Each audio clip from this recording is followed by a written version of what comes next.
Hey everybody, it's Ryan from Pi Records, and I'm here with Night Chill. How are you guys? Great. We're well. Thanks for having us. I'm very excited to talk good. to you. I'm very excited to talk to you. I love your music. One of the things I like is the theremin, which awesome. Stephen from the Atomic Mosquitoes plays the theremin as well, Yes. and I love that incorporation into the music. That being said, why don't you guys introduce yourselves and what instruments you play? Well, I'm Tia, and I play theremin and keys. Cool. I'm Adam. I play the bass. And I'm Denton. I play the electronic guitar. My friends call me Guitario Argento. Only my close ones. And I'm Chuck, and I'm the drummer. Awesome. Well, you're Awesome.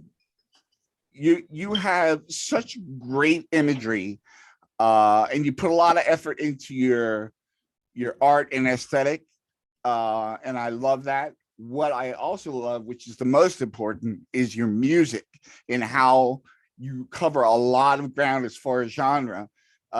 Still sticking with the surf theme, but you cover a lot of ground. Tell me about what inspires your sound and how you guys got together. Well, we also like a lot of wide variety of music. So I grew up working in record stores, and Awesome. I love surf. I love old horror soundtracks. I love anything horror inspired. And then I started playing theremin. I used to have bands a long time ago. I used to play bass, but I started playing theremin, and Denton, one of my closest friends for years and years, plays guitar. So I just said, did you want to get together and jam? And it was a nightmare. It sounded so horrible.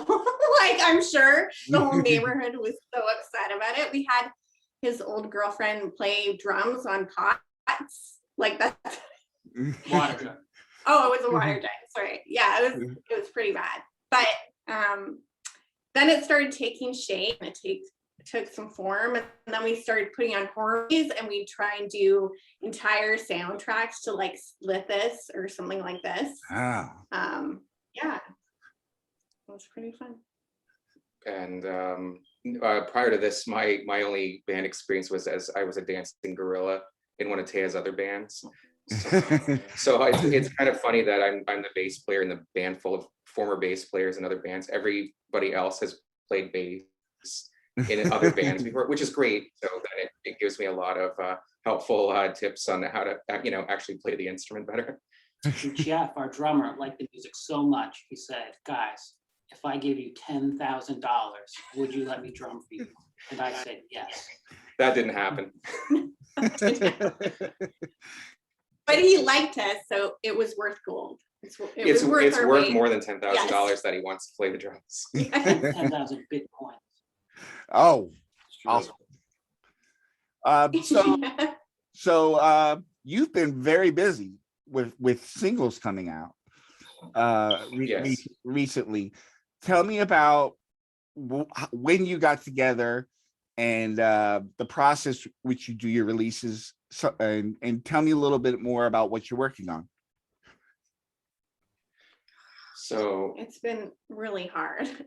Well, we got together right before the pandemic. So basically we had our first show, and we hadn't recorded anything. We had our first show, and then the next day the world closed down. Yeah. So everything we've created, we've basically recorded at home. And then Jeff has been putting everything together and mastering it. So it's been difficult, but we've just been trying to keep our momentum going, which is really hard right now. before all of this, we were all able to at least go to Jeff's house, where he's in his recording studio at this moment, and we were able to record there before everything happened. But the reason we've kind of been sort of doing the singles part, it's just to be able to work on a small project and see it through until it's complete with artwork, and to get it put out on the internet. We love to get an album or an EP or something like complete. But we, it's kind of like a little bit easier when you're not just, confined to your quarters, right? Yeah. So do you put the I couldn't tell from the description on the singles that I saw, but did you put them out yourselves? Yes. That's awesome. Yeah, we come up with a concept and work it out as a band. And then once we've kind of got the song to where we want it to be, we at first we were recording purely at Jeff's house, and then since time's gone on, we all have our own audio interfaces, so then we're able to kind of record all of our parts, and then Jeff mixes and masters them. And then once we get all of that put together, then we kind of think, okay, well, what artwork do we want to go with this, and how do we want to promote it on the internet? And that's what we've kind of been following that pattern since. It's a huge learning curve because I had no experience recording, and especially recording the theremin. It does not sound the same when you plug it into a computer interface than when you play it live and you record in a room. It sounds a lot different. So it's been a lot of experimentation. So some songs I'm like, I would like to re-record, but then other songs I'm like, we actually did a really good job doing it ourselves because we don't have that kind of experience. So And it was a lot cheaper.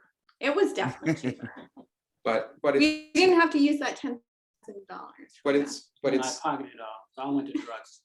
but having kind of putting I'll have my nose. that onus on us to have to learn this has I think kind of made us a lot sort of stronger with this process, where we have obviously an end goal that we want to see, and instead of just deciding to have somebody else do it, we've had to make ourselves learn, which that's kind of, I think, been a beneficial process for us. Yeah, that's Which is also finding.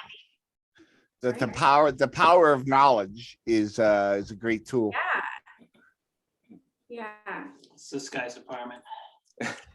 Well, it's all of us, right? Like, and it's like our process too. It's like everybody will have ideas that they'll bring to the table, and skills and attributes that they'll definitely add to the sorceress conjuration, as it were, of Night Chill. So everybody's adding their talents and their elements and their strengths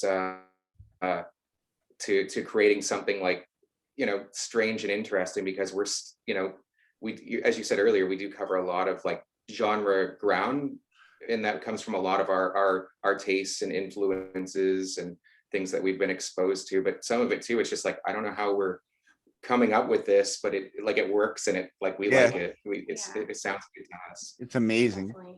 And I think finding a producer is hard that understands that, because we're not exactly in a surf camp. We're not exactly in a garage camp. We're not exactly in the horror cinema music camp. So yeah, so maybe we have to go it alone for a bit. Bible camp's next. No Bible camp ever. So one thing I did notice, because you mentioned it, I'll say the quality of the recordings is amazing, and you would never be able to tell that the theremin wasn't done live, or the instruments weren't done live, because that's a testament to Jeff of how great a work he made recording it. It sounds natural. It sounds like it wasn't rushed. It was very well thought out, and it sounds like you guys are all in the room together, which is the point, I guess, right? Yeah. That's for the last That's what we're trying to 2 do. years. That's kind of been the greatest magic trick we've been able to pull off, that we haven't really been able to be, even during earlier sessions, like we could hang out while the other person recorded their parts.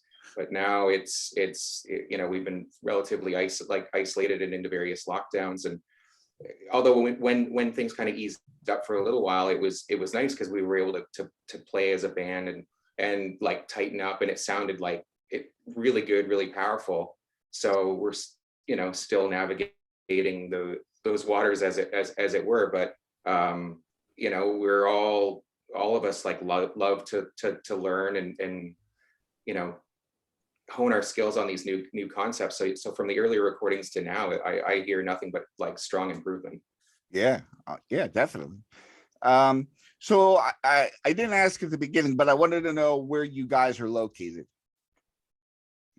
We are in Hamilton, Ontario, Canada, which is kind of like Canada's Pittsburgh, for lack Okay. of like a better It's like- description. It's above the states on the map. Really close to Niagara Falls. We're right in between Niagara Falls and Toronto. Okay. But it's like a steel town, like almost all the same aesthetic that you would find it in Pittsburgh, because you're in Philadelphia, yeah. Yep. So Yep. you've probably been to Pittsburgh many a time. Yep. It would be like Pittsburgh's like Canadian cousin. Okay. Canada's armpit. Toilet. Canada's armpit is what they've referred to it, but it's it I does wasn't gonna get it. it does have an aesthetic charm, and it can be rough around the edges, but it's If you're into armpits and toilets, lots of fun. but It's a But great city. If you're taking band photos, it would be a great place to take band photos, I bet.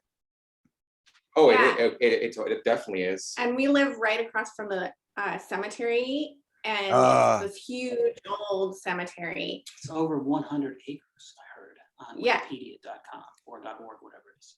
It's beautiful. So we did our shellac turn video in there. We're always taking photos in there for sure. Awesome. So where did you guys tell me a little bit about your backgrounds, each of you, as far as the music genres you played in and were influenced by? Well, let's just go down the line. Well, since we're on this show, I have to say I love like anything like Satan's Pilgrims, because I saw they were on your show. Yeah. Bomboras, Ghastly Ones. I love the Mummies. I love yeah. a lot of vintage rock and roll. I love vintage horror, like Halloween horror rock and roll. That's probably my genre. And of course the Misfits and Samhain and Danzig, which Yeah. is why we're called Nighttail, because of Samhain. So we want to have that kind of dark sound, but also call upon all these other genres. So Awesome. and Do I you know love they German music. they released the Final Descent on vinyl. Nice. We'll have to pick that up. Because Yeah, we just have for the sure. CD release that came out. I think it was like what 90 or whatever. Yeah. 89, 90. Yeah. I had the cassette, and I was so stoked when it came out. I remember going, oh my God, like where did this come from? I know. I think it's a bootleg. Bootlegs are fine. If that's all you can get, you gotta get it. But I guess musical influence for me are kind of a little bit all over the map, because I love the bands like the Cramps. yeah, I love Cramps. old horror soundtrack music, like the John Carpenter, Fabio Frizzi, Goblin stuff. But I also like a lot of hardcore punk rock and metal. But also like really into surf. I'm kind of like all over the place in terms of but it always is on the darker side of things. So those bands that do have that that aesthetic to them have always definitely appealed more to me. Awesome. Samhain, Danzig, Misfits, Morning Noise. Morning Noise. Yeah. Link Ray. I like Link Ray a lot. Elvis. Merciful Fate. Merciful good Fate. singers, good Yeah. guitarists. King Diamond. Yeah. Yeah. King Diamond is the best. Yeah, he is. We almost stumbled into him right before all the pandemic hit in Detroit. We saw him get out of the van. It was it was our brush with fame there. Yeah. We're like, Yeah. oh, okay. What It about you, was Jeff? they put out a record, a live record from Philly, which I got, which was really cool to have. The Merciful Fate, No, King Diamond. King Diamond. Yeah, I think That's awesome. they put out a double. One is like a legacy show, and the other one's all Abigail. Oh wow. So Yeah, that must have been pretty recent. yeah. I think 2017 or something like that. Yeah, because I remember he was doing those those whole album tours. Yeah, Because I know he did Abigail. I don't know if he got a chance to do them, because I know he was starting to do that work on the Institute, that one that he was That's the coming one out with. We saw. That's Yeah. the one that we saw. Yeah, the Institute. I It didn't want to was leave. amazing, like the theatric, like the whole Yeah. story. Yeah, Jeff, I didn't want to leave you out. Your turn. That's okay. Pretty typical, like I'm into the same stuff all these guys are all into, so I think we're all, but I think we all kind of have a little bit things that each other doesn't know about, right? Like there's some of this stuff that these guys are into that I was never into, and I'm discovering it or rediscovering it, so it's kind of cool. And that, and that goes likewise, because Yeah. like things like a lot of the Doom stuff that Jeff does enjoy. I didn't know much about it, but then I got curious, so then I've started falling down that path a little bit. Yeah, I think like like the as a Doom typical drummer, I just want to break things, so it's Boom, boom, crash, in boom. some ways it's like I lean towards a lot of the heavier stuff. Not that these guys don't, but I mean, I just naturally, like as a kid, I was, if it wasn't heavy, I didn't want to listen to it, kind of thing. So, and that's, I guess it kind of goes with some of that Doom kind of stuff that I'm Yeah. into as well. Well, Like Electric Wizard and just that sort of Sabbathy end of it. So, Jeff, I want to talk to you about how you put all the pieces together. Tell me your process of compiling all these great tracks and making them sound the best you can. Well, everyone is recording at home generally in different ways, whether it's, straight in or they're miking an amp or whatever. And they just send me the track, like their individual tracks. And, I'm putting it together like in a, music recording software. And then I just start mixing it and, doing that. And so in some cases, it's quicker depending, like, there might be 3 guitar or 4 guitar parts, or sometimes there's 1. But yeah, just like you would do and like go to a recording studio, there'd be, someone would mix it. And then I'm very interested. we are kind of technically doing our own masters, but they're really not masters. Well, that was one question I was just going to ask you about. What is I'm very interested in mastering. So tell me what your process is for mastering. Well, I'm not an audio engineer, so I'm kind of like, my background is I'm a video editor. So I do have a lot of background in doing audio, but I've never worked in a recording studio or anything like that. So in the last few years, I've been sort of teaching myself that whole end of it, the recording, audio mixing and all that kind of stuff. So, these are really just demonstrations of like they're I guess you would call them like case studies. All our songs are kind of case studies on how to learn how to do some of this stuff. Dissections. Yeah, so they're all kind of getting better as they go, but I definitely am not like a mastering person. Like I'm like, generally people record somewhere, get it mixed, and then it's sent to someone else to master, which is someone with a brand new set of ears who has a different approach to the song, or whatever. So that's, I guess, kind of typical of like home recording with any band. Really is they're doing it all themselves. So it's really not there's tons of stuff online, books and whatnot, that you can learn this stuff from. So, and everyone has a different sort of method. Awesome. But just make it sound good and make it sound as loud as you can, I guess. He sends it to us, and then we say the drums are too loud. Then He we, turns them down, and then we say that's good enough, and then we stick it online, and people give Yeah. us $1 million for it. no, this is what it's really like. It's, can you turn up the theremin? No, can you turn up the guitar? No, can you turn up the bass? Each of us is like, I can't hear my instrument. So I'm he's usually- got to I'm deal usually with okay it. He's got to deal with us. So I give him like total credit for dealing with us. I would love though, because there's a certain sound when we play live that to capture that, it would be great to go into a recording studio when the pandemic is kind of over and we can do that and have it recorded live, like the parts playing together, because it just sounds so full. And Well, we feed, you feed off the energy of your bandmates, right? So you get once you get locked into that groove. There's just like little phone videos people have taken when we have gotten to play live, and it's like, wow, I can't even believe that's me in that band playing this. Like, especially because a few years ago, I just convinced myself I'd never learn how to play an instrument. I could never figure it out. I'm not coordinated. Like I'll never get this. And then I'm figuring it out. And when we first started, I thought I would be playing bass and Adam would be doing guitar. But then I was like, okay, yeah, I guess 4 strings is easier to figure out than 6. Just add all the fuzz pedals to it too, and they'll never know.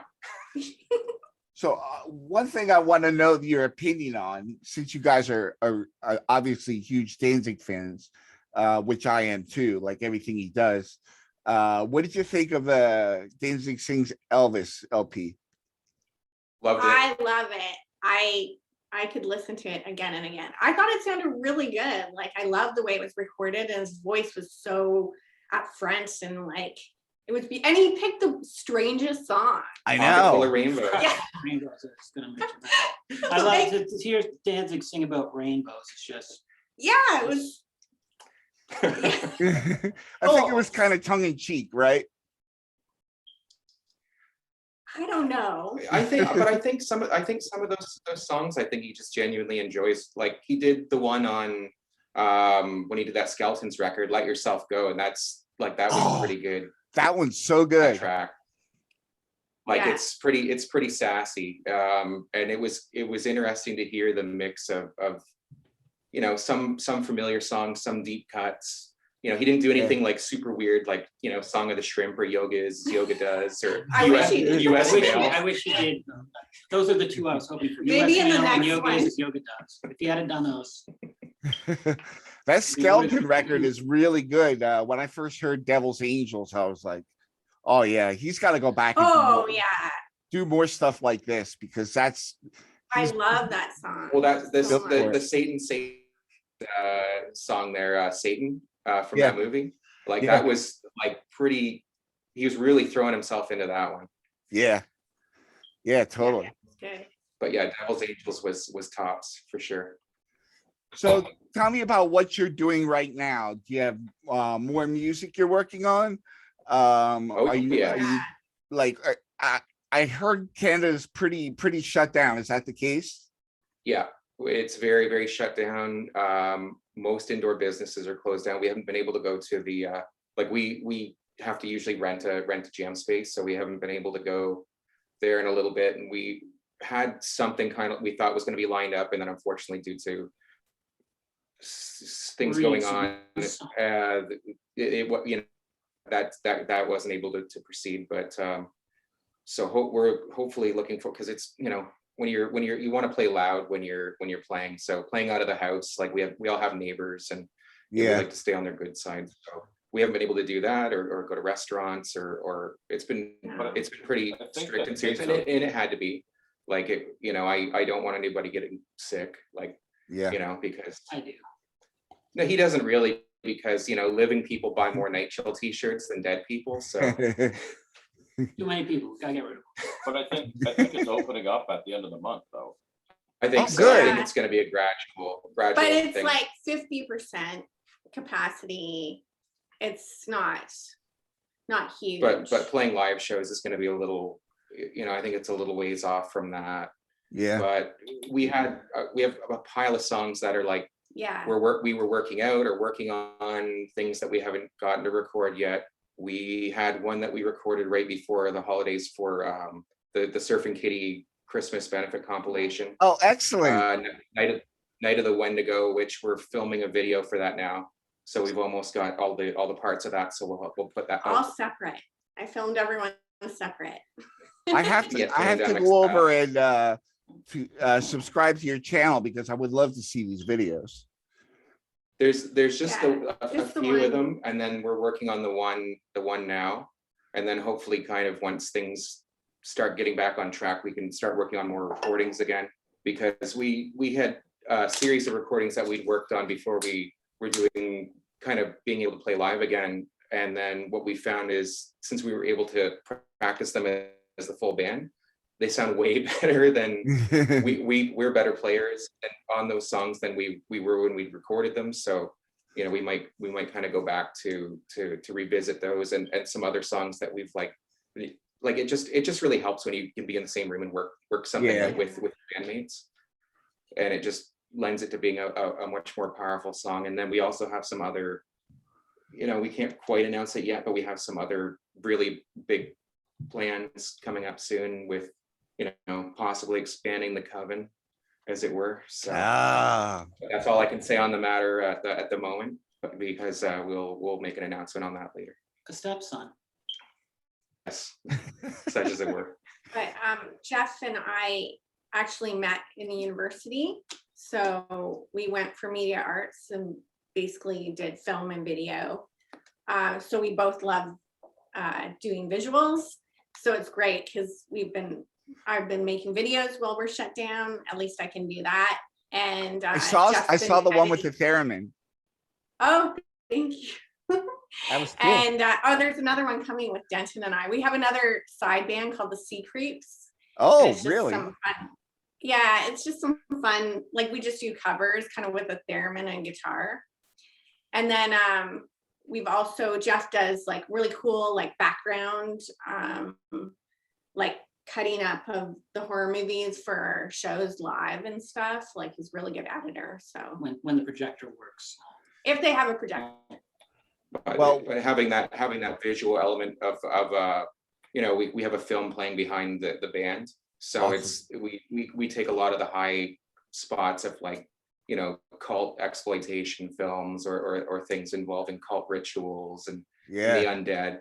That's, you know, really fitting with our aesthetic. And so Taya and Jeff have been working on you know, really making that background, like calling it a background. It is like an important like visual component when you're playing live, because you might as well, you know, it's nice to you hit the audience with everything you can. You're hitting them with like a total visual and sonic overwhelming overload, right? So Lots of feedback from the guitar. Yeah. So we have some new things coming out. I want to ask you something, and if I'm going to spoil something, you don't have to answer, but have you ever thought about doing movie soundtracks? Because that would be right up your alley, I think. we'd love We to. want to. We haven't been asked. We've like almost make our own. almost all of our songs are kind of like essentially we're making our own soundtrack to movies that don't exist. Or some are tributes to movies that already exist. So That's true. but I mean that would be for me, anyways. The pinnacle of success would be to do soundtracks awesome. for movies. And definitely something you know, much more varied than our alternate soundtrack to the movie Slithers, which was the same song for like 90 minutes.